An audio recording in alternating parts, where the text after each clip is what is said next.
การแข่งขันกีฬาหมากคางในงานมหกรรมกีฬาแห่งชาติครั้งที่ 12 นักทเมืองจันทร์เป็นเจ้าภาพซึ่งมีการแข่งขันทั้งหมด 9 รายการซิ่งเอา 9 เหรียญคำการแข่งขันครั้งนี้มีคณะนักกีฬาจาก 12 ภาคส่วนเข้าร่วมประกอบมีนักเมืองจันทร์9แขวงและ 2 กระทรวงคือ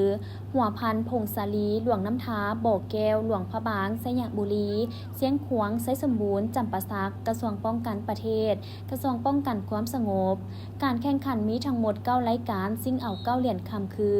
รายการทีมซ้ายทีมหญิงทีมผสม2ซ้ายบวก1หญิงทีมผสม2หญิงบวก1ซ้ายคู่ซ้ายคู่หญิงคู่ผสม1ซ้าย1หญิงซ้ายเดี่ยวและเดี่ยวหญิงในน่านเฉพาะแขวงพงศาลีส่งนักกีฬาจำนวน9ทานหญิง3ทานเข้าร่วมแข่งขัน6รายการคือรายการทีมซ้ายคู่ซ้ายเดี่ยวซ้ายเดี่ยวหญิงทีมผสม2ซ้ายบวก1หญิงและคู่ผสม1ซ้ายบวก1หญิงซึ่งนำพาขบวนนักกีฬาเข้าร่วมโดยทานบุญเทศวรรณวงศ์รองประธานสหพันธ์หมากคางแขวง